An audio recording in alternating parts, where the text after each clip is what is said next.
I don't believe in suffering. I believe in pain. If you step into the edge of pain, it amplifies the experience of pleasure. You have to know the depths of the abyss to experience the heights of awe. Biohackers manipulate dopamine with the discomfort of a really cold plunge. You carried a 190-pound sled through freezing cold, dark temperatures for like 100 days. I literally pushed the body to the brink of death. I ended up getting diverticulitis, which is inflammation in the colon. War is this experience where you taste the extremes of the human condition. You see the absolute worst, the horrors of war, people doing awful things to each other, but you see the absolute best. People sacrificing their lives for each other, jumping on grenades for each other. And only on those edges can you experience that. The thing that I go out there seeking is what the suffering gives me access to. So the suffering is the means, it's not the purpose. It's the doorway, and what it gives me access to is transcendence. Do you think trauma and pain became your fuel for being a high performer? You're listening to The Human Upgrade with Dave Asprey. Akshay, it's been 4 years since you came on The Human Upgrade. Yes, sir. You've done a few things since then. What's been going on? It's been a wild ride since we first connected. Thank you, by the way, again, for having me on the show last time and this time. I just started training for this historic expedition in Antarctica, which I just got back from. Since then, I've lost 2 fingers to frostbite. I thought you were flipping me off. It looks like that, I know. Lost 2 fingers to frostbite, been all over the world, in the Arctic, in Antarctica multiple times, 100 days solo, spent another 10 days sitting alone in darkness, trained for Antarctica, and embarked upon this expedition, which I'm sure we'll get more into. Just got back from Antarctica, but I would say the biggest thing in my life you have played an essential role in. And it's been the most amazing part of the last 4 years is my wife, and I'd love to introduce her to you and actually bring her on, if that'd be okay. That would be okay. Because you played a huge role in us getting together, and I think it's a beautiful story. All right. I am excited. Yeah. Come on in, Melissa. This is my wife, Melissa. Hey, Melissa. Hello. And I know we just met downstairs, but you were saving a story from me that I'm like all ears for. Yes. So how we actually met, we owe you a big thank you.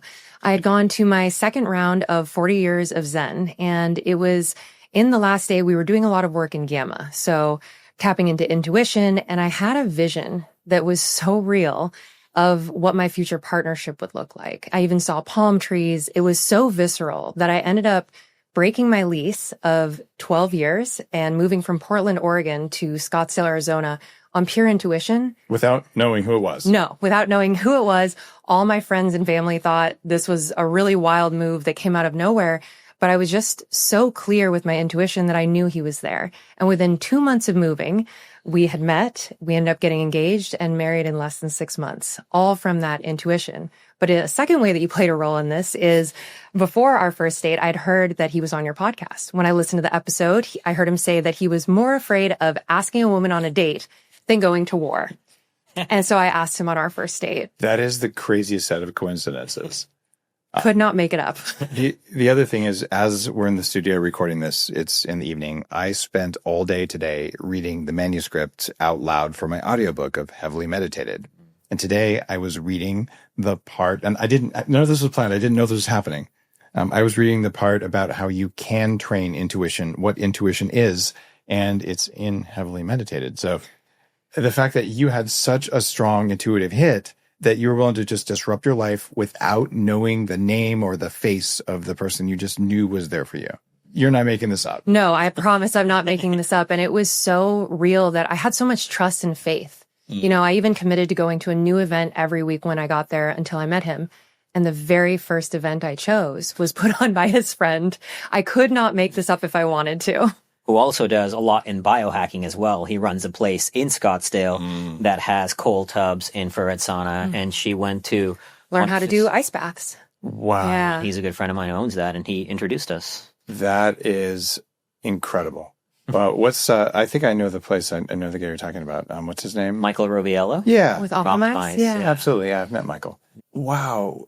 This is the coolest thing, and I had no idea when you came to the house that any of this had happened. Yeah, so. we were just so grateful to you, and that's why we're honored to be here. Well, welcome back on the show. I was going to talk about Antarctica and what it's like to lose some fingers, but this is even crazier.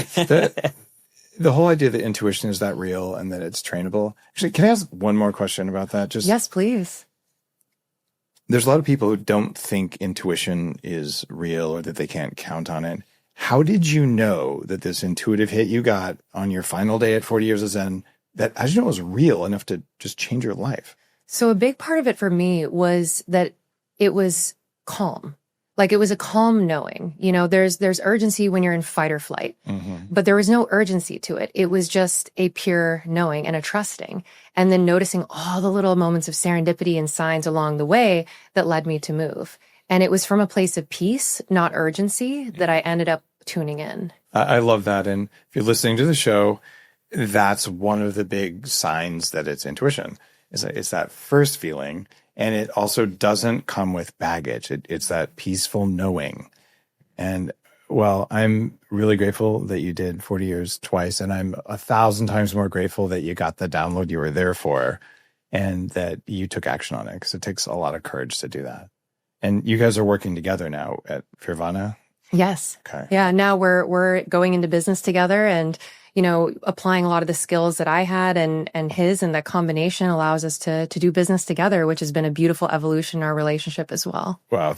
That's incredible. Well, maybe we'll do another episode when you guys finish your book on how to do business relationship stuff together.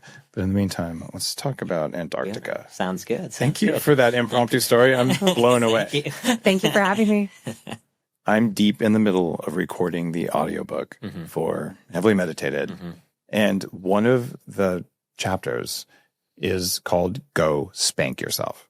And it's about intentionally doing something that's painful every day, but just for 1 minute to reset your dopamine. And in that chapter, I was like, well, what is the nature of masochism? You carried a 190-pound sled through freezing cold, dark temperatures for like 100 days. Are you a masochist? Great question. And I would say I get called that a lot, but it's not, because the thing I'm seeking is not the suffering in and of itself. And I'm very clear on the distinction, because when I was in high school, for example, I used to cut myself. I still have these scars on my arm. I still have a scar on my arm from burning myself. At that point, there was no virtue to that pain. It was pain for the sake of pain. Today, the things I do, whether it be running ultra marathons or what I just did in Antarctica, it was actually a 420-pound sled. The 190-pound was in Greenland. That was a separate expedition when I did. But in Antarctica, it was a 420-pound sled for 500 miles, 60 days, completely alone out there. I have a question. Sure. Did you choose 420 pounds for SEO? That's hilarious. I didn't even think about that now. That's hilarious. It had 115 days worth of food and fuel and everything to survive in there, and we'll get into it later. But before that, to answer your question, the thing that I go out there seeking is what the suffering gives me access to. So the suffering is the means, it's not the purpose. Okay. It's the doorway, and what it gives me access to is transcendence. It breaks down the walls, the masks we put on in this world, the illusions of duality, the constructs that shape our experience of reality, and it becomes this pure, raw experience. And there are some incredibly low moments out there. Some of the suffering was some of the hardest moments I've ever endured, but their highs are so high. I had moments where I was tearing, just tears streaming down my face, feeling connected to God, connected to all that is in these pure moments of bliss. And so what I go out there is for that awakening. It's to battle the biggest dragons I could find so I could unearth the greatest treasures of the human soul and see what I find out there. What did you find? There were many things. The many things that I found, there was some cathartic moments for me, navigating my own demons from the war. Although I had done a lot to process them, I was a Marine. I spent 7 months in Iraq, lost a very close friend of mine. When I was in Iraq, my vehicle drove over an active bomb that for some reason didn't explode. Wow. His vehicle drove over an active bomb, it exploded, he died. I've lost friends to suicide, to addiction. And so there were what I started calling these Antarctic therapy sessions, because I was completely alone. Just to give context, I was completely alone for 60 days, skiing into flat white nothingness. So there's no stimuli to engage you. Your mind has both the luxury and the burden to wander. And so in some of these wanderings, I processed my demons from the war. I had a conversation, at least to me, a conversation with Viktor Frankl. It felt as real to me as anything else, channeling the spirit of Viktor Frankl and processing how I relate to this blessed life that I've been gifted with. And many times in my life, I should have died and didn't. And recognizing that that to feel guilty for this life I've been blessed with is dishonoring the suffering of others. It's dishonoring the friends that I've lost, and to bring more joy. Because if that's what I hope to do through my work, through my book, Fearvana, the work Fearvana, to bring nirvana and bliss to others, I have to embody it. I have to be it. So there was realizations like that. There was moments, as I mentioned, of pure oneness.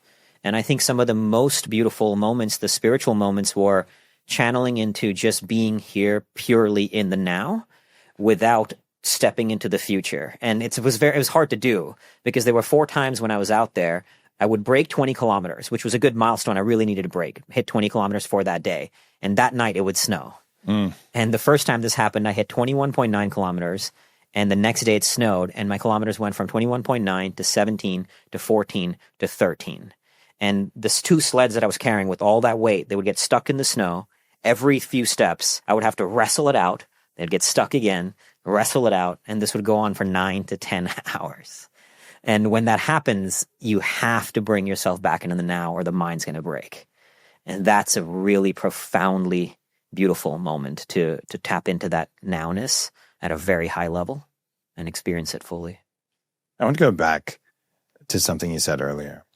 You said that when you were cutting, that it served no purpose. Mm-hmm. Are you sure of that? I suppose looking back, it served a purpose now, in that it shaped who I am through the mistakes that I made. I made a lot of mistakes in high school. I did a lot of drugs, a lot of drinking, arrested multiple times. But I think looking back now, there was some awakenings that have been realized since then. At the time, though, it certainly wasn't pain, seeking pain for purpose. There's a neuroscience argument that you actually were seeking that pain for purpose. And I'm not an advocate for cutting, just to be really clear here. Yeah. But one of the chapters in Heavily Meditated is about the neuroscience of pain. And it turns out briefly, intentionally exposing yourself to something painful, not harmful like cutting, but just something painful, that it reduces the amount of dopamine required to stimulate your dopamine receptors by up to 250% in one of the studies I found. And I would argue that the reason that you do cold plunges is exactly the same reason you cut. The same reason addicts have tattoos all over themselves and piercings and all those things. It's just a innate desire to regulate dopamine. Any relevance to that? I think that makes a lot of sense. I mean, that's why the things that I do now, I continue to do it. I run ultra marathons. I do these expeditions on the edge. In fact, the funny story about my wife and I, when we first met, the first time we had one-on-one time together, I was on a 7-day fast where I was training every single day. So when we went on this hike, we went on a 5-hour hike, 102 degrees in Arizona, 2,000 feet of elevation gain. And I hadn't eaten food in 6 days while training every day. I got delirious. I ended up throwing up, full body heat cramps. So I play on these edges. And I think, to your point, that's why it alters how you perceive life. It makes the rest of your day or rest of your time easier and have more meaning. Absolutely. And sometimes it can be 6 weeks of regulation from, it could be just eating the world's hottest pepper. And like going through the birthing pains from doing that. And all of a sudden the world's clearer and you're grounded and things work better. Yeah. And I've certainly had times in my life like that. And it's one of the ways biohackers manipulate dopamine is with the discomfort of a really cold plunge versus, it was kind of cool. I got metabolic benefits versus that one sucked. Yeah. Right. Yeah. So if you and David Goggins were to get on a road and start running, who would stop first? It's hard to say. David Goggins is obviously a savage. He's definitely a faster runner than me. I'd actually stopped running to train for Antarctica. I had to get fat. So it was pretty unique. I was tire dragging was my core training. Okay. It'd be hard to say who'd stop first. I think we both have a very strong capacity to endure a tremendous amount of suffering. He's definitely faster than me, though, hands down. No doubt. So you might get there first, but would you keep going longer? I think we would both probably go till we die. I mean, that's what happened in Antarctica. Why I didn't end up completing the full mission. I literally pushed the body to the brink of death. I ended up getting diverticulitis, which is, I'm sure you're familiar, but inflammation of the colon. And 8 years ago, there was an adventurer who pushed a bit too hard. And if you don't stop when you get diverticulitis, if you don't take rest and potentially medication, antibiotics, it can lead to peritonitis, where it bursts, it flows into the bloodstream, gets septic, and that's how he died. I got diverticulitis, which is what ultimately ended the expedition after 60 days. So push the body to the brink of death. And so in a very literal way, I'd experienced that. And the amount of hardship I endured to get there. I mean, moments where I was so dizzy, like I was drunk, stumbling around, fell over. I couldn't catch my breath. I was breathing heavily, pain in the spine, pain in the chest, pain in the gut, pain in the legs, and the mental hardship, the emotional anguish. But that's part of the draw. You know, when you asked me earlier what I found, I was touching on the spiritual nowness, but building on what we're talking about with regards to pain. This was something I had played around with a lot, and that's what Fearvana represents. These two seemingly contradictory ideas of fear and nirvana are in fact complementary. But in Antarctica, it got crystallized in a more beautiful way into a concept that I have started to term the paradox of oneness. And what this is that it's the realization that all the opposites that encompass the human experience, pain, pleasure, masculine, feminine, light, dark, life and death, so on and so forth, they are not in fact separate. They're all just polarities. They're all polarities, and they're part of the same greater whole. Mm-hmm. And it's the demonization, it's the resisting or clinging to either side that causes real suffering. So which one is worse, masculine or feminine? Setting me up on that one. Well, it's really illustrative of our point, because you can't have one without the other. Exactly. They both coexist, and that's the whole essence of what I do. I mean, you know, my wife will tell you when I'm not on the edge of suffering, I enjoy being comfortable, very comfortable. And, you know, there's this movement now that's gone to this other extreme of comfort is the enemy. Comfort is inherently not the enemy. Too much comfort, sure. Yep. But comfort is valuable because of discomfort, and discomfort is valuable because of comfort. Mm-hmm. These polarities coexist. And that's the essence, I think, of finding not only inner peace, but freedom, and even the pursuit of masteries, exploring and embracing both edges of any duality. There are some curious alignments in our thinking. Every now and then someone will come along and say, how can you have something called danger coffee? That's like death wish water or whatever, or whatever murder water. What's that thing called? Liquid death. And kudos to the guys who are building big brand. I don't like the idea of drinking liquid death, but I chose the word danger because I don't want a world that's full of safety, because that is the most horrifying thing ever. It's a place where you cannot take risk at all because it's a dead world. Yeah. And so the positive side of danger is freedom.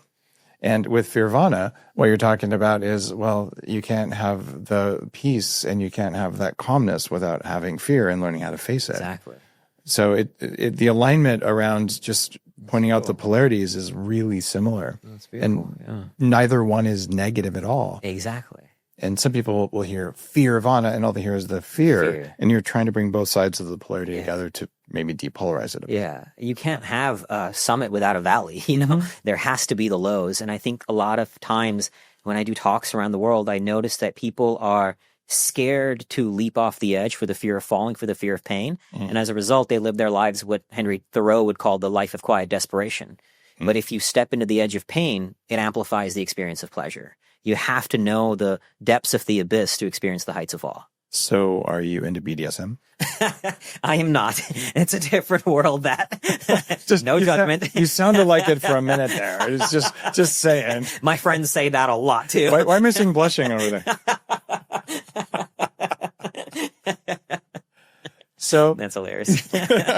I'm just teasing. No, I love it.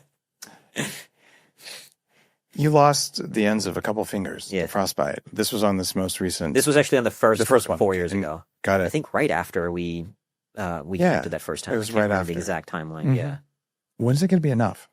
The thing that centers me from going so far off the edge to the point that I lose my life or lose myself into that abyss is constantly bringing it back to playing on the other edge of whatever the duality may be.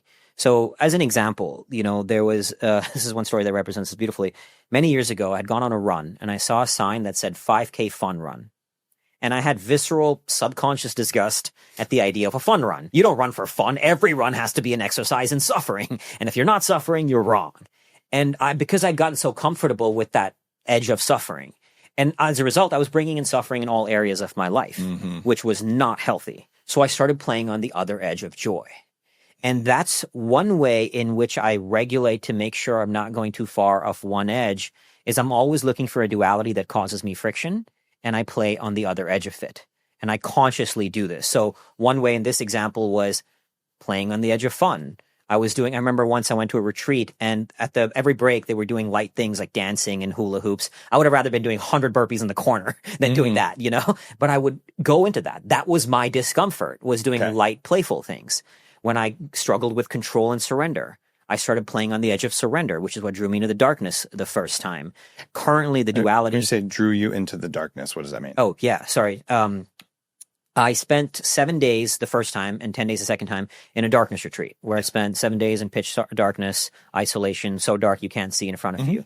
Because at this point, I had gotten very good with doing hard things, but stillness was the thing that I struggled with. Right. And so I wanted to play on that edge. And I went into the 7 days of darkness to experience stillness at a very intense level. And even that was an experience of surrender and of stillness. But even, like, for example, in my book, Fearvana, everything is backed by science. Everything is research-based. And that's a beautiful thing. Obviously, nothing wrong with that. But since then, I now have practiced the edge of practical and mystical. And in the darkness, one thing I saw among many things, beautiful, surreal things, was the brightest light I've ever seen in my entire life. It was so bright, it was blinding. I was covering my eyes like this because it was blinding me. Needless to say, that didn't actually work. It was still there. But I started to embrace the mysticism of the human experience. And you didn't before, even with all your time in war, no mystical anything? It was very much, I would have labeled myself an atheist. Everything was defended, even if not to anybody else, to prove to myself there's a reason for it.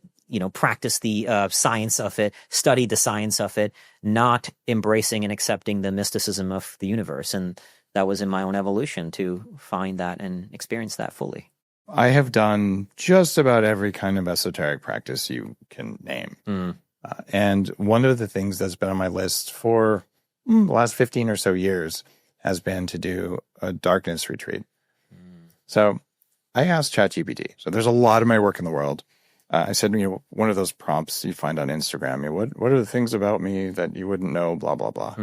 And it came up with some stuff that was nonsense, and I told it, so it redid it. And I said, okay, based on what seems like a pretty good diagram of who I am, what are the practices that would evolve me spiritually? And it went through a list of everything I've done, not because it knew that I did them. It was just saying, well, based on your personality, these would be likely. I'm like, check, including stuff no one knows I've done.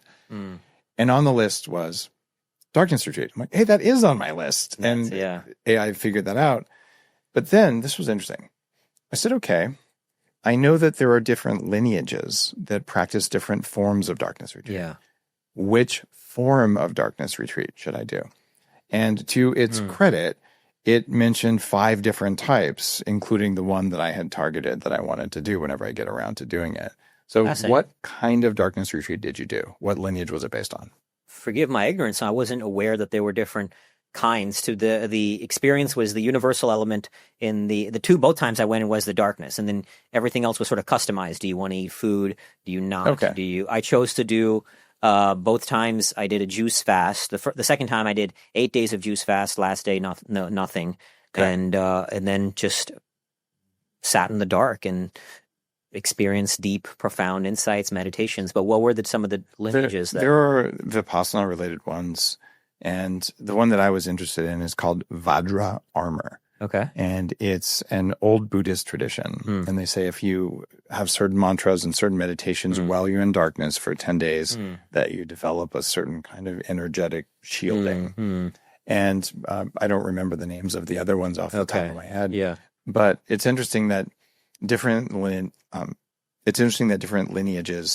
certain shamanic practices, there's one tribe, God, I don't remember what continent they're on right now, where for certain kids who have special energies, they will take them and put them in a cave with parents for like 2 years or something so that they evolve different powers. Yeah. Like their organs of perception are very different than they're supposed to be blind after 2 years of darkness, but they come out and then they learn how to see much later in life. And you're like, oh my God, this is some pretty heavy duty stuff, but it's documented that humans have done this. Yeah. So when you did it, there wasn't like, think about this every day, pray to this certain deity, visualize the Buddha wearing whatever. This was really just go in the darkness and face your fears. Surrender to the darkness to see what is revealed. The first time I went in, I had gone through this very challenging divorce. I broke my sobriety, did not like that about myself, and went in to heal.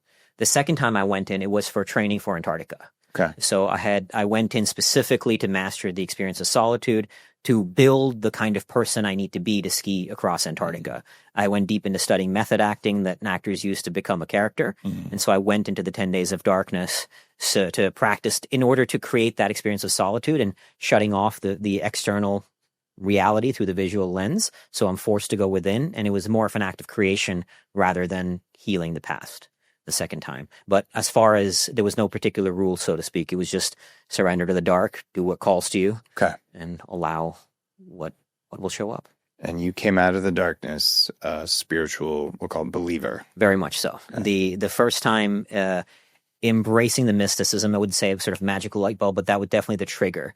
From there, books like Why Bad Things Happen to Good People by Harold Kushner, the movie Hacksaw Ridge. Some of those books combined with my own experiences reshaped my relationship to what I perceive to be God.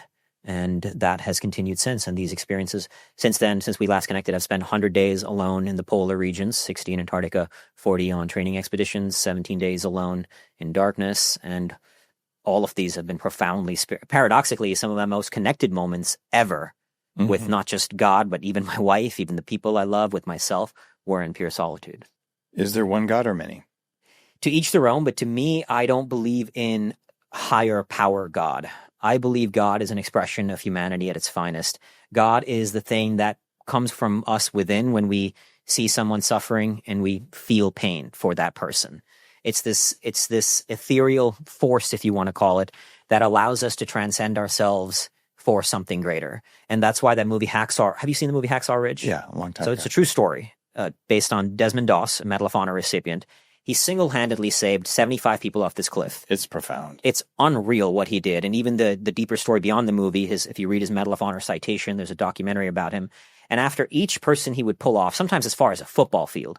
And he was injured when he did it too, right? He got injured later on. Yeah. He jumped on a grenade to save somebody. I mean, it wasn't just one act that he did. It was multiple. But after each person he would save and save off this cliff, he kept saying, please, God, help me save one more. Now, he didn't say, please, God, save one more, and I'm just going to kind of hang back and chill, right? So to me, God is that expression that allows us. What he did was impossible, but he did it. And that's tapping into God in my paradigm of it. And Harold Kushner puts it beautifully when he says, to me, the surest proof of the existence of God is that when people pray for strength, hope, and courage, they find a level of strength, hope, and courage they didn't have before. So it's not about bargaining with God. Hey, I'll do this if you give me that. Doesn't work. Exactly. It's about tapping into this, call it the human soul, consciousness, the universe, whatever God is another word for it, whatever you want to call it, that allows us to transcend the limitations of this mortal body and mind. Do you think God arranged your meeting your wife? It certainly seems like it. It certainly seems like it. There's something in coming back to the mysticism of the universe. I mean, the odds of all of those things to happen the way they did, she was even considering not breaking her lease and moving a little later, at which point, I don't know if we would have met. I was gone on a training expedition. Wow. And she decided, no, I'm going to break the lease and move. And first event she goes to, she meets one of my very good friends. And the amount of stars that had to align for that to happen is pretty profound. Got it. So you can't have action without moments of mysticism.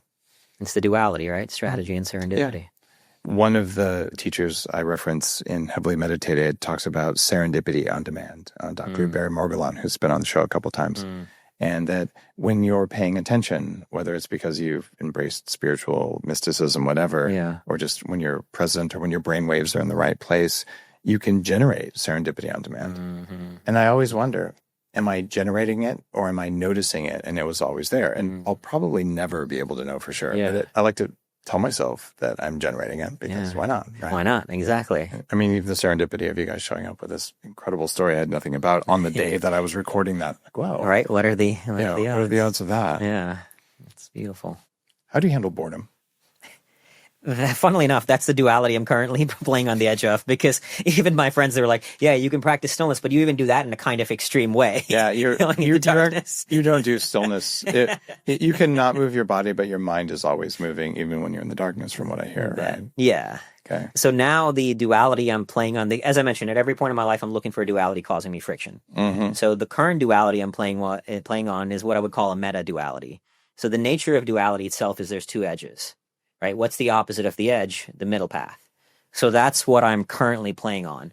And that simply means, I mean, in many ways, that experience shows up as one way. For example, the other day I went on a run and my wife dropped me off, and we didn't set it. Usually when I run, there's a heart rate monitor, measured target outcome. Oh, yeah. It's just going to go wherever it takes me. I don't have a route plan. I don't have a target plan.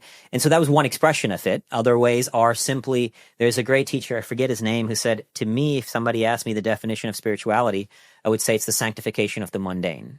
Mm-hmm. So embracing that. There was when I came back from Antarctica, there was a desire to go back instantly. I felt I wanted redemption. I was unfulfilled with how it ended up. And even though I gave my soul to it, gave my all to it, literally the body broke before the mind did, I was unhappy and I wanted to go back. But that was from the same place I was choosing from. And my wife very profoundly helped me see that. So right now I'm practicing embracing the mundane, sanctifying the mundane, embracing the middle path, and seeing where that takes me. There's a path called left-handed Tantra, and that's about sanctifying the mundane and even the most repulsive things, where the goal is to find God in everything in existence. And so this is a very ancient practice, but they would seek out things that were intentionally repulsive so that they could still stay in a spiritual state of gratitude and surrender and forgiveness and all the compassion, all the good stuff, and be unflappable about it. Yeah. And that includes, sadly, boredom, which is not my favorite thing either, but there are ways. Yeah, right. Absolutely. What's the longest period of time you've been bored? I would say, I did experience that when the first thing comes to mind is in the darkness. Yeah. Granted, again, that was an extreme expression of stillness, but there were the darkness was essentially, if I wasn't sleeping, I was either meditating or journaling. I was actually journaling in the dark, or between those, it was periods of extended boredom, moments sitting there like, oh man, I have God knows how much time left still in here. And having to sit with that was part of also the draw of going in, to just be with that and allow itself to fully express itself. That's fascinating. I know one of the hardest parts for me as a parent was just letting my kids be bored. Because boredom's a good teacher. It's boring. Right? Yeah, it is. That's the very nature of it, right? Yeah. But it does teach you so much, and it helps you stop resisting and clinging, right? We talked about the resisting or clinging is the cause of all unnecessary suffering. But when you free yourself from that, the acceptance of isness is the foundation to freedom from that unnecessary suffering. And one way I would practice that, for example, on expedition, if I get soft snow, and far from perfect at this, there were many days I wish I had hard snow, but I would say, thank you, God, for these perfect conditions. Because they were perfect, because they cannot be anything other than what it already is. So this became a mantra of mine. Everything is perfect in its isness, because it cannot be anything other than what it already is. So it's perfect in its isness. Do you say that when you get a tax bill? Not so much. Again, still a work in progress. That's the practice, right? Exactly. Yeah.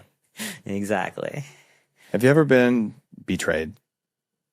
In my younger years, I would say my early relationships. Yes. Got it. That's another one of those times where it's really hard to stay grounded in all the things you just talked about. In fact, I think it's one of the most difficult things for entrepreneurs to deal with. I see a lot of people just with trauma.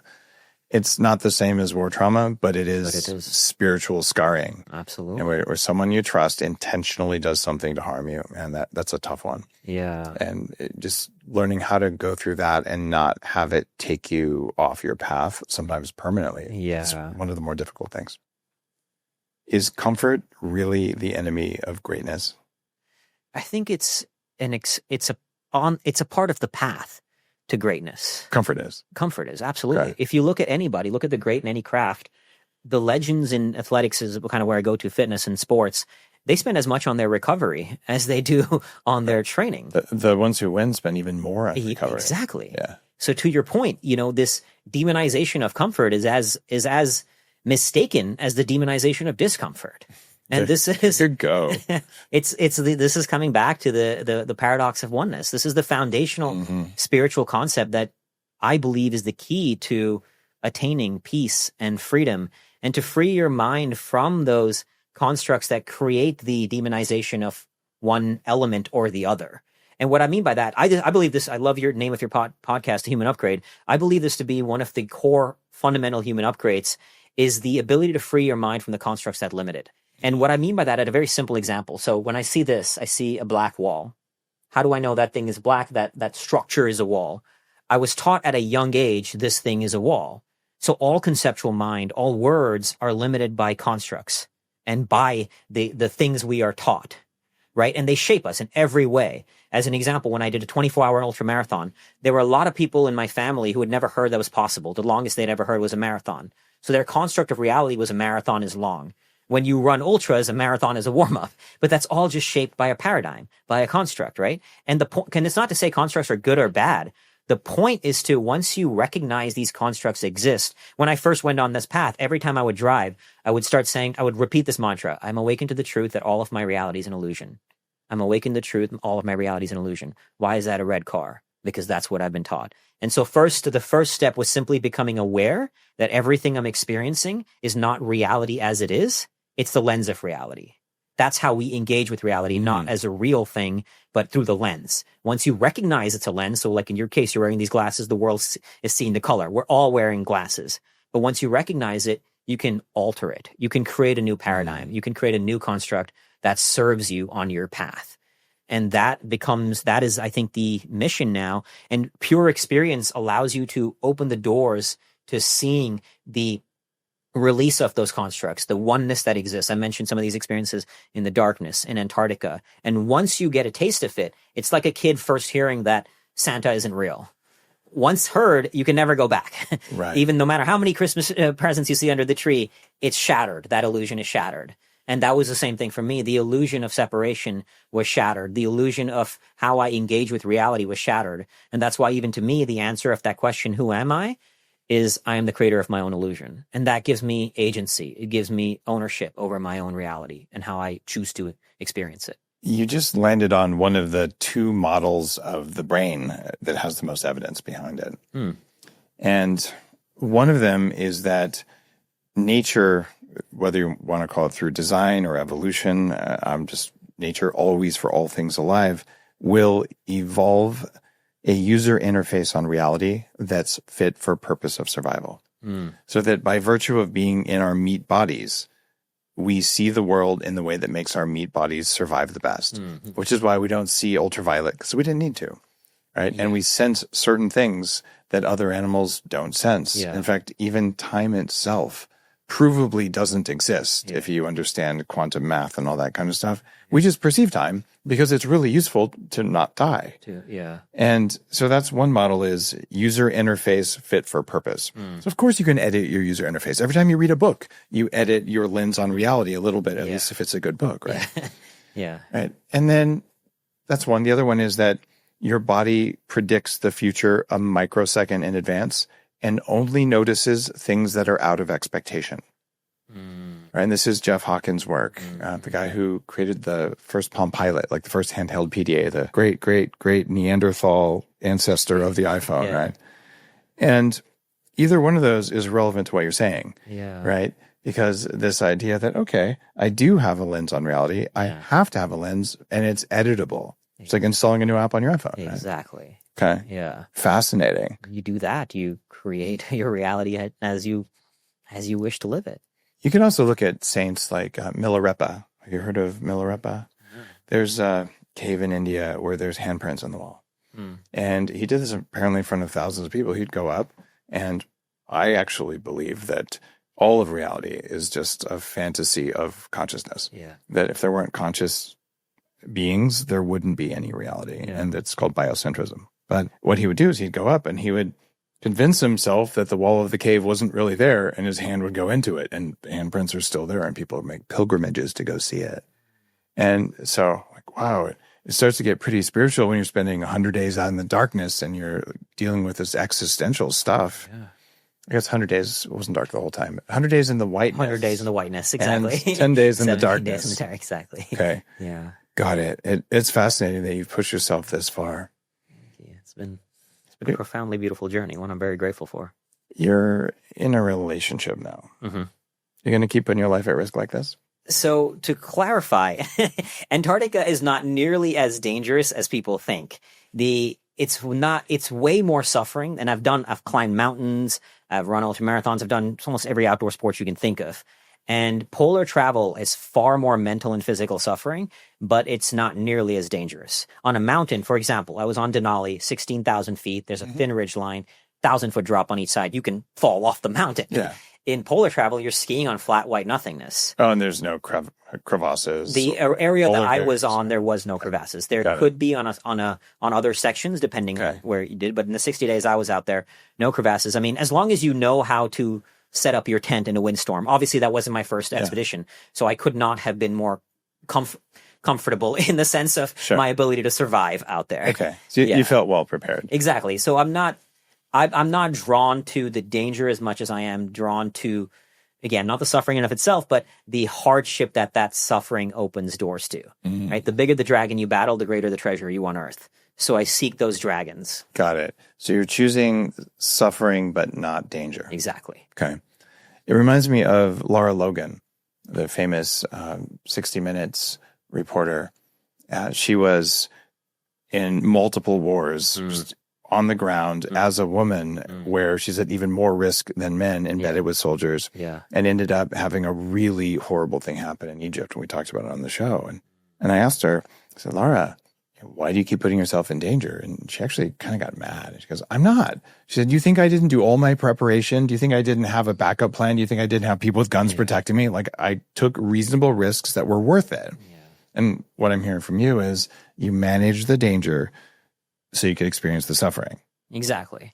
And again, it's not to say that there was zero, have clearly lost fingers to it. I got pushed to the brink of death, but there was an evacuation plan. Even the next thing that calls to me right now is cave diving, which some would say is the most dangerous sport in the world. But there are some cave divers who would say you can do dangerous thing in a safe way. Even when I did get trained as a cave diver, I spent the first 3-4 days not even going into a cave, just mastering in a very shallow pool. So I take calculated risks, but I'm not pushing the edge of danger in a way. Like back in the day, I used to free solo, nowhere near Alex Honnold level, but I climbed big rock walls with no rope. And many great free soloers have died, even some of the best in the world. So that's and to each their own. There's no judgment, but that's a line of risk I'm not willing to take because I have a wife and perhaps a family. I feel like the cave diving thing just isn't enough.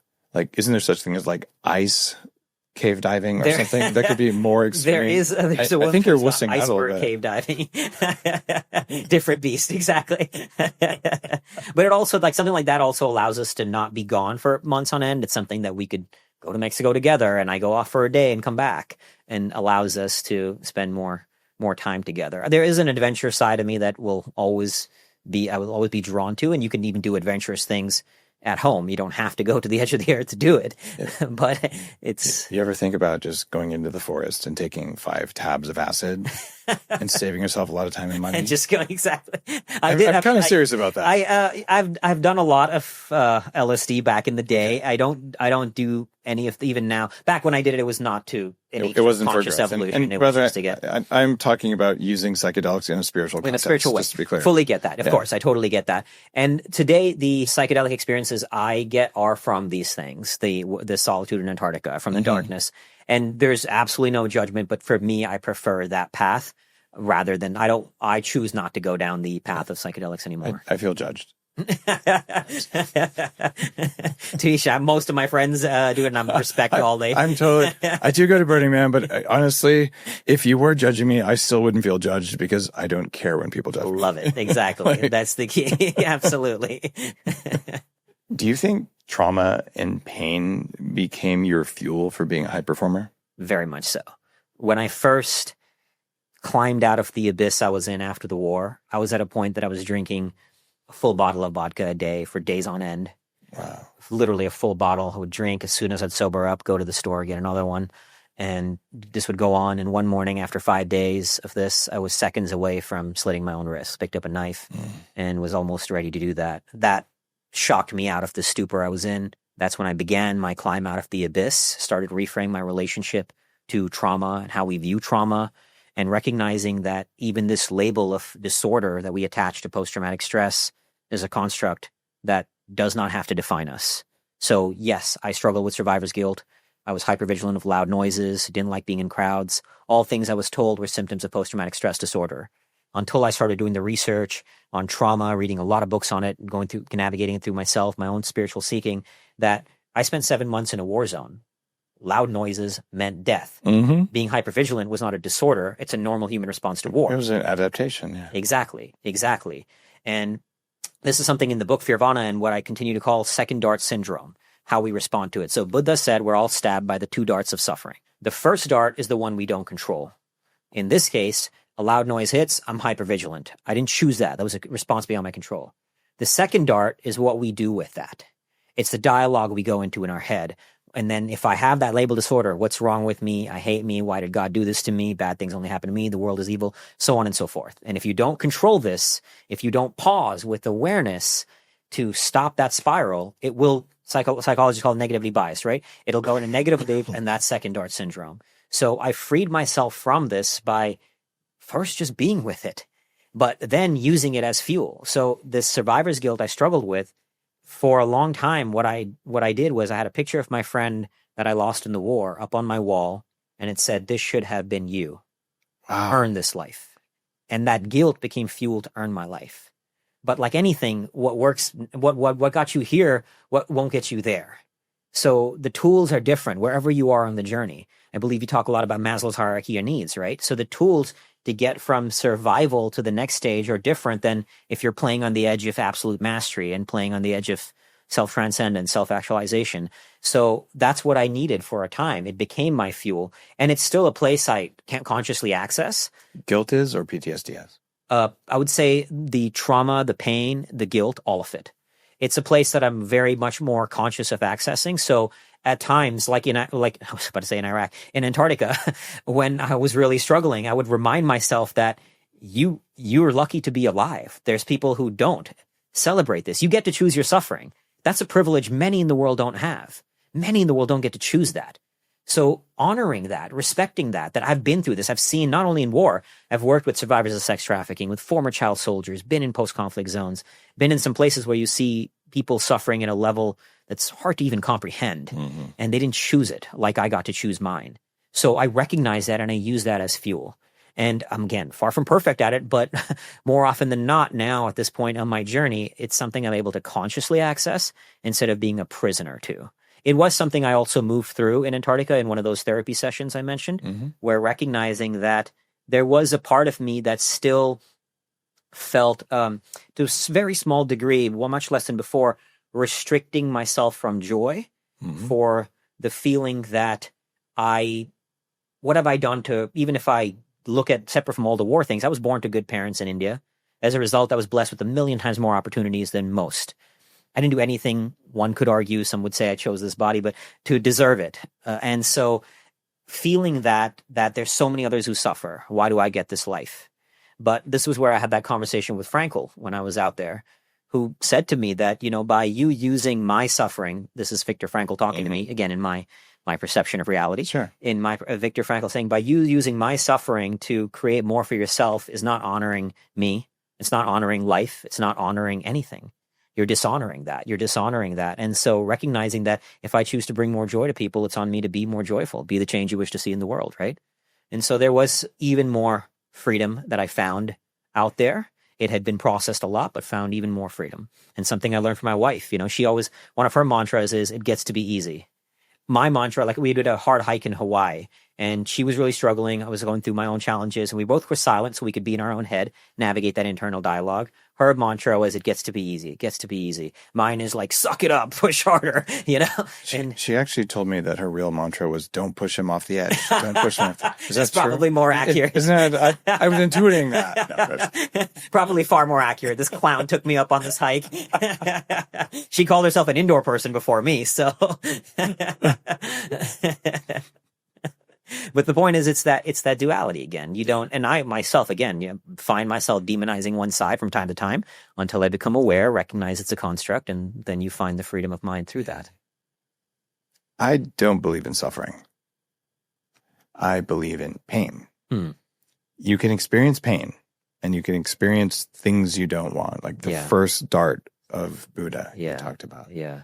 The second one, though, is what you do in response to it. Absolutely. Right. And I've gotten into debates with a Navy SEAL once on stage somewhere, saying, no, I don't believe in struggle. I don't believe in suffering.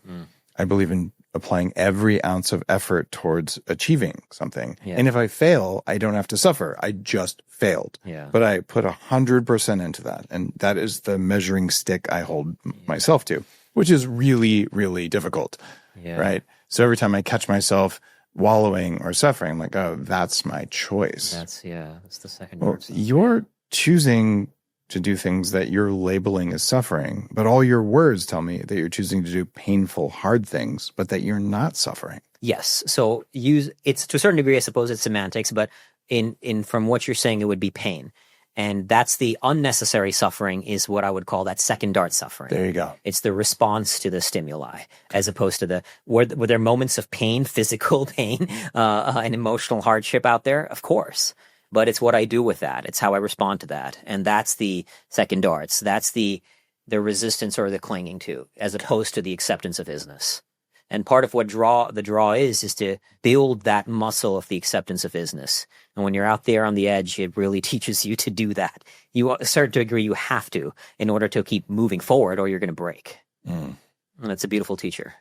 Do you think you're ever going to get over the PTSD and the guilt? I think I've learned to transmute it as opposed to let it consume me. And this is even my own frame on trauma that, there's an example of this. Dr. Martin Seligman, one of the leading researchers in positive psychology, he went to West Point. He asked the cadets, how many of you have heard of post-traumatic stress disorder? Something like 90% raise their hand. Right. Then asked them, how many of you have heard of post-traumatic growth? Less than 5%. And so that paradigm becomes a self-fulfilling prophecy. And that to me is the demonization of traumatic experiences as well. So to me, I don't think I'll ever get over that. Some of the buddies that I've lost, my brothers that I've lost, one of my very close friends died in combat right before going to Antarctica. And he was my mentor in the Marines.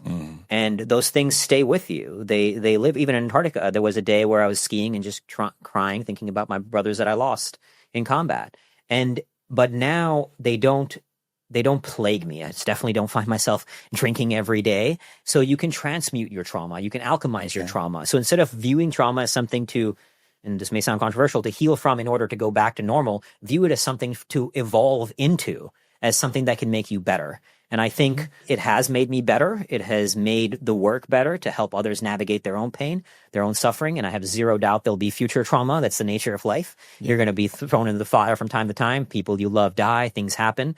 But the key is using it, is transmuting it, is evolving from it. So not just for yourself, but for the work you do, whether that work is impacting one person in your family or at a much larger scale like you're doing, touching so many lives, right? And your pain can be fuel to do that. Pain can be fuel. It just tends to burn you if it's what you usually use as fuel. It feels like it's a good spark, but isn't there something else besides pain that's motivating you? Very much so. There's the joy of the work. Okay. When I see people being impacted, I just spoke once at an event recently, and this woman came up to me after she had lost her husband very recently before the event, and she was struggling with grief, understandably, and just said how much that moved her. This talk reshaped her relationship to her grief. And that kind of thing touches my soul. So there's the joy of the impact it makes. There's the joy of what it allows us to do with our life. Obviously, making money, building a brand, that all comes with freedoms that allow you to live life in a different way. So there is joy. And I think that's coming back to playing on both polarity. I think it was Nietzsche who said, beware he who stares into the abyss, for the abyss will stare back. So it's about being careful of not leaping so far off the edge or into any duality that it consumes you. That's why one of my many mantras is also stretch and reflect. So when I do push myself, like in Antarctica, but there was a time in my life I would just do hard thing after hard thing after hard thing. Right. Now I make sure to pause, reflect. What did I learn from it? What did I get from it? What's the value in it? Am I going too far off this edge and leaping into the abyss so it will consume me or not? And as long as you're doing everything with that awareness and intention, you can play on both edges. So as much as pain is a driver, so is the joy, so is the laughter. And when I'm hanging out with friends, my wife will tell you, I'm always laughing. I'm always shooting the shit, very playful, but at the same time, I can get into those modes of eye of the tiger, pure intensity, leveraging trauma, leveraging pain. And that's, I think, the value is when you could play on both edges, you explore both, you find something that transcends the limitations of each side of every duality. Is there a duality between the first dart and the second dart of suffering from Buddha, where you said, well, there's nothing you can do about the first dart, so I'm just going to do something about the second dart?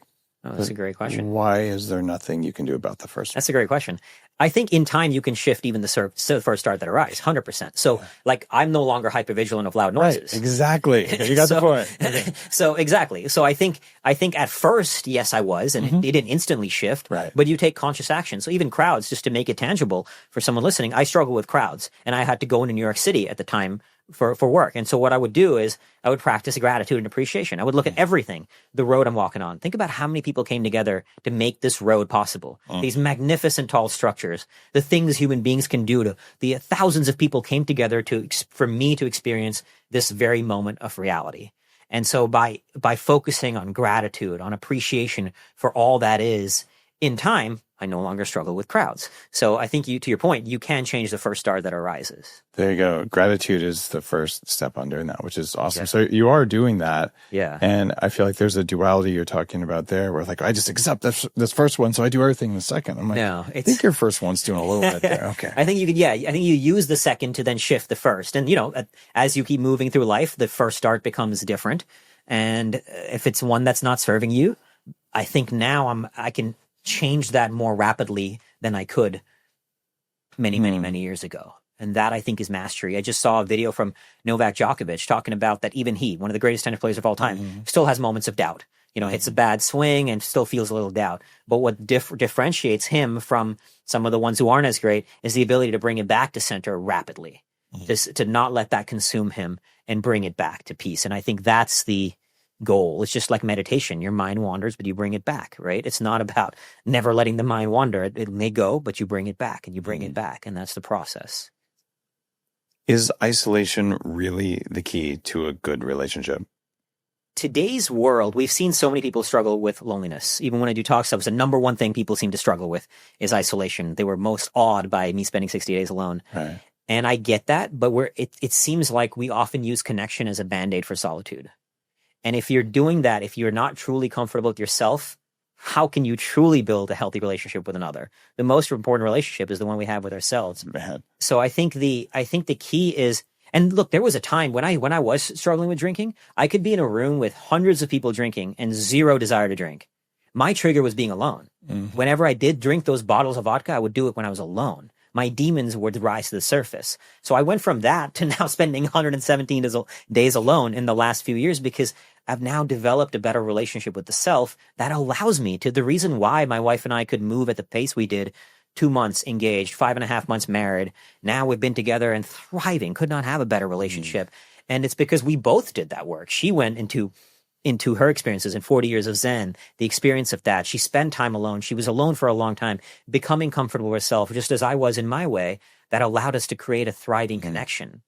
And that's coming back to duality. That's why I don't like the label introvert or extrovert. I'm as much an introvert as I am an extrovert. I thrive being alone and I love being around people. And you can be both. You can choose to be both, but it starts with first being alone. So it's not that you shouldn't hang out with others and not connection is a bad thing, and not at all, but don't use it as a band-aid for solitude because you're uncomfortable alone. So much wisdom there. If you're not fully comfortable being alone, I don't think that you're truly free to be in a relationship. I couldn't agree with you more. And that can be a little triggering for people. And as I like to say, if you can be triggered, it means you're carrying a loaded gun. You probably should go hide in a cave for a while and be alone. Yeah. It'll open you. There was one kid who was so inspired by what I shared. I love this kid. He locked himself in a closet for a few hours, just sit in a dark room, practice that. And I'm not saying you have to do that, but start with 15 minutes, if that. Let it push you a little bit and go deeper and deeper and deeper. And the more you develop that comfort, the more you'll find peace and the better your relationships will become. It's not 60 days in the Antarctic, but back in 2008, I realized I would eat if I was lonely.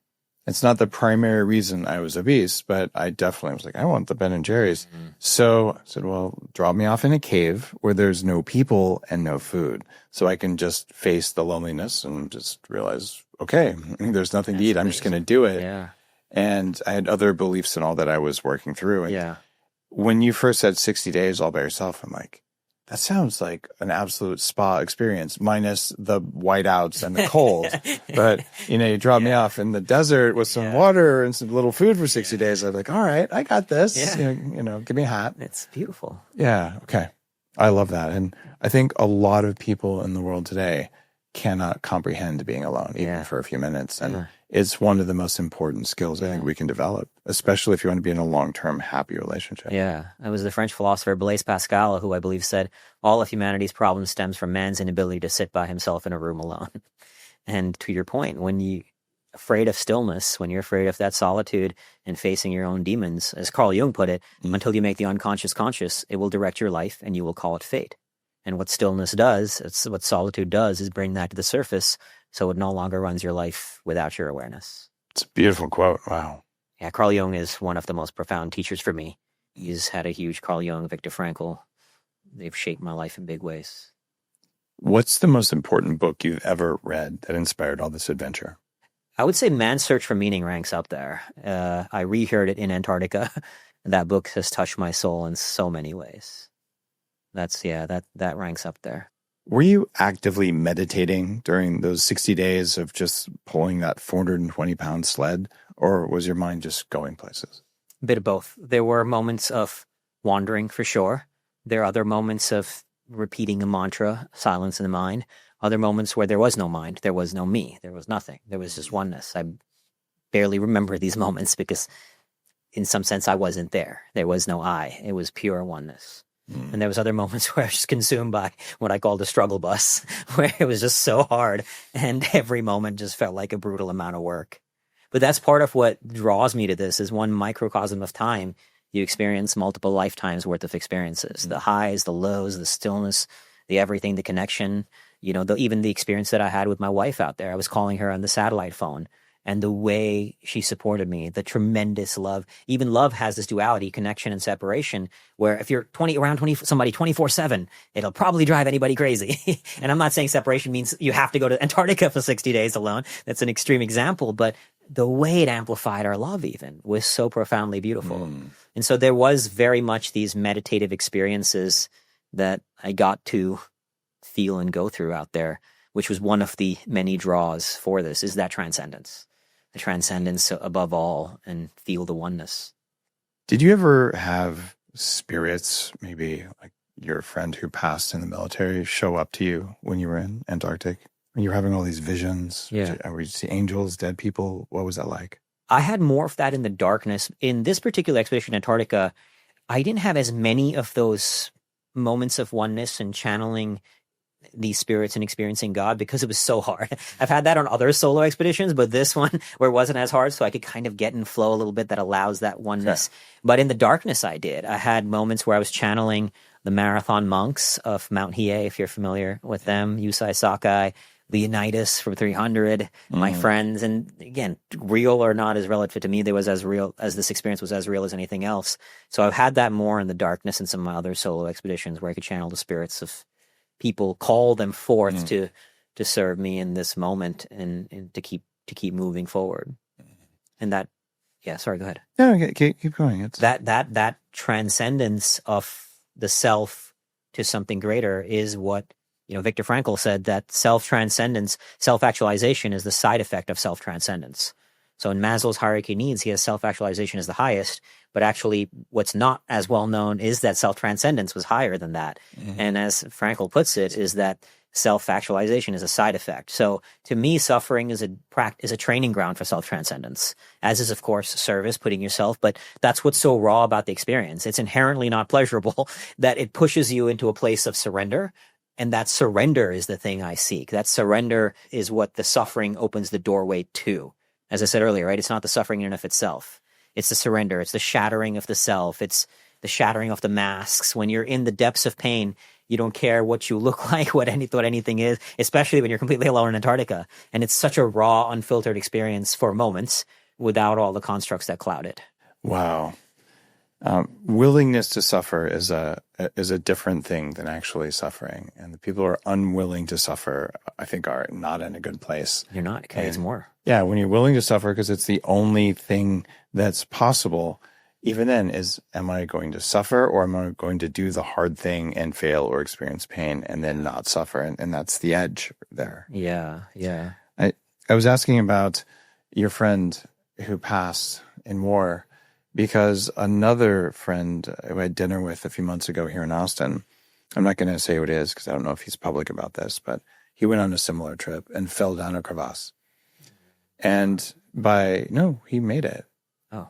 But he told me this at dinner afterwards. And I thought, okay. Yeah, he said, I was going to die. Like, I was in a place where I could not reach above me and pull myself out. Yeah. And he said a friend who had died in an accident, he'd always felt guilty about it, showed up, and he's like, I don't know how, but as soon as he showed up in his visions, he lifted him out in a way that he could not do himself. Wow. And he just looked me straight in the eyes and said, I think he showed up and saved my life. And we actually had a cathartic, apology moment.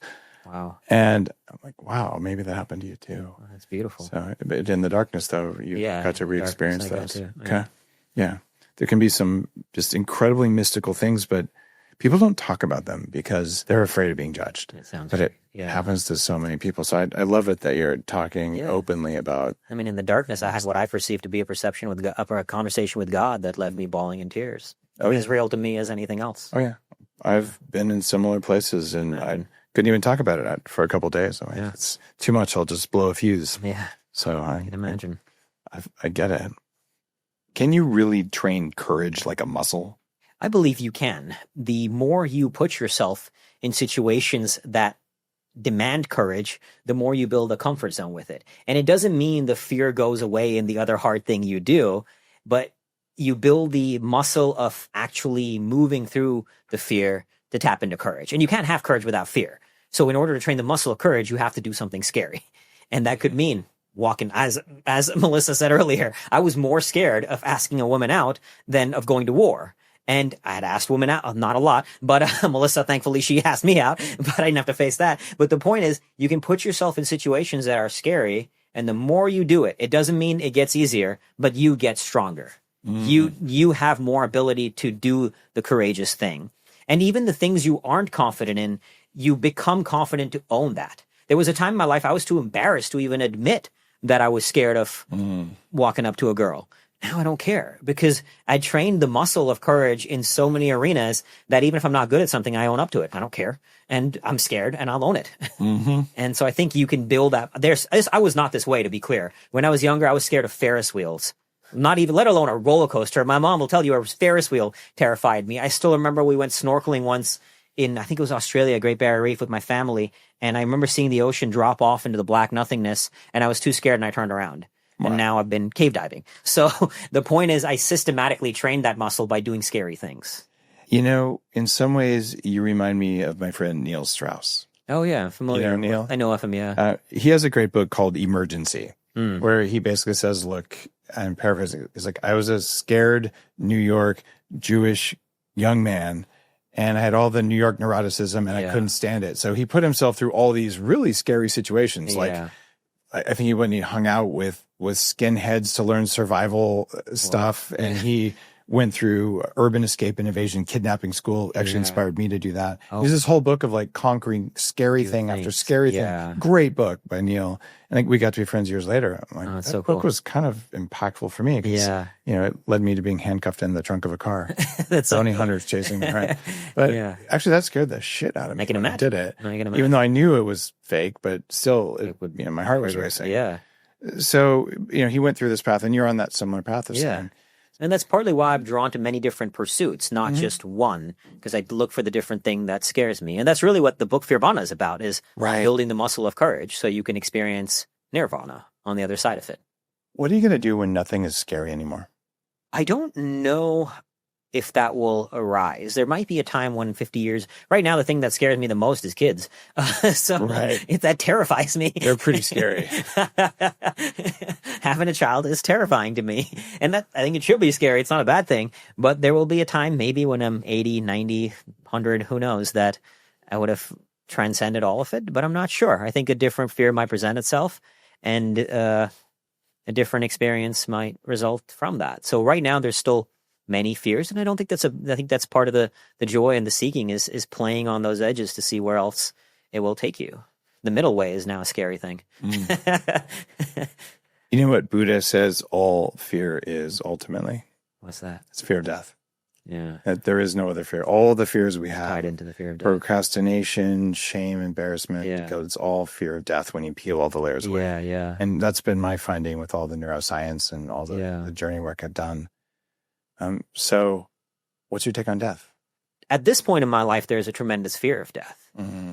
But I also think if you have a healthy relationship to fear, the fear of death is one of the most powerful tools to awaken life. Mm. It's when you have a healthy relationship with fear, you know. So today I'm scared. And people sometimes hear the things I do and they think, no way. And I'm terrified of dying. I don't want to die. I'm 40 years old. I have a grand life ahead of me. And wow, that's surprising. It surprised me to hear you say that. And I think being present to your own mortality, and when you have a healthy relationship with fear, the fear of death will awaken the gift of life. It amplifies how you live your life, and it changes your experience of it, because you know this will end very soon. And soon is a relative concept, obviously, but soon. And let me live this to the fullest. And I'm blessed. In my 40 years, I've lived a grand life with unbelievable amounts of epic experiences. And I'd say being present to my mortality has been a huge factor in contributing to that. And being present in this way is the same as fearing death to you. When you have a healthy relationship to fear. If not, the fear of death can drive you into a hole. It's certainly to run away from everything. I guess this is a first start versus second art conversation from earlier. Yeah. I don't have any fear of death. I look at death and birth as exactly the same thing. And so I prefer not to do it. I got a lot of exciting things to do. Yeah. But when I look into it, I really don't have an internal, oh no, not that. Yeah. Because I know it's inevitable. Yeah. Right? Even though I'm planning to live way longer than I'm supposed to. Yeah, yeah. The universe will come to an end. Like at some point, like my meat body will dissolve and that's all fine. Yeah. Right. And it's interesting because I would have said, of course I'm scared of dying. That would have been a major thing. And having done the work I've done, it's sort of like courage, willingness to feel fear and do it anyway. Yeah. Which is what you're doing. Yeah. And then the other path is to dissolve the fear as much as you can. And so for me now, if I feel resistance or something that I'm afraid of, and it's not actually dangerous, going to kill me or maim me or something, I'm going to do it intentionally. Yeah. Because it's still a trigger that's left. And I'm mining for things that push my buttons because I don't want any buttons you can push. Yeah. Right. And it's a different thing. That's not courage at all. Right. It's something different. And it's fun and interesting and amusing to be able to compare notes with the way you're approaching this existential problem, the way I'm doing it. Death, And again, there's no right way what works for each. No, this isn't about right or wrong. Exactly. It's about shared knowledge. Yeah, it's beautiful too. And I'm thinking I've done the high end or the high altitude mountaineering stuff at negative temperatures, not to the extreme you do, but enough that there's been times when I'm like I might die. Like if I don't find the guest house, I'm going to freeze to death. I've been there. Yeah. And there's a terror that came up at that time. Yeah. And I was younger at the time. Yeah. And I don't know how I would face that today. I think I would, in both cases, I would find it, or, whatever powers that be would help me find it. Yeah. Or I'd freeze to death. Like one of the two. One of the. But I'd prefer to just tell myself the story that there's a conspiracy in the universe to support me versus one against me. Yeah. Do you believe in that? I think it was, this has been an evolution as well. The words from Joseph Campbell, who said, follow your bliss and the universe will open doors where there were none before. That was a thing that didn't resonate with me before. And now I think it does. So I think when you're the alchemist, right? When you're pursuing your path, the universe will open doors and there's magnificent things that happen and the stars align. But as Melissa said, it's serendipity and strategy. It doesn't mean you don't act. It doesn't mean you wait for the magic to land in your lap, you take purposeful action and combine that with the mysticism of the universe. As long as you're following it with, following your bliss with all your soul, with obsession, with consuming every fiber of your being, there is a magic in the universe that things happen. Look at our life, right? Yeah. Beautiful. Well, you're living an incredibly interesting life, and you're teaching a lot of people with your Fearvana book and the concept, and inspiring huge numbers of people, which is, it's awesome, because a lot of us are stuck where the things that you've done multiple times now seem absolutely impossible. And the fact you're willing to share it, including the fact that, you had a problem with cutting, that you were an alcoholic, that you had PTSD, and that you faced those things and you've learned how to have meaning from that and being able to hold yourself out there as an example for people. And I don't get a sense you're doing this out of ego. You're doing this out of service. And sometimes people confuse the two, and sometimes people think it's service and it's ego, but you're doing this for the good guys. And I genuinely appreciate that. So thank you for coming back on the show. And thanks for an amazing and completely unexpected story. That was incredible. Thank you so much for having me, and thank you for bringing my wife and I together. I so appreciate you, brother. You're very welcome. If you liked what you just heard and you'd like to know more about these adventures, go to fearvana.com and learn more about Akshay's work. It's pretty cool. See you next time on the Human Upgrade Podcast.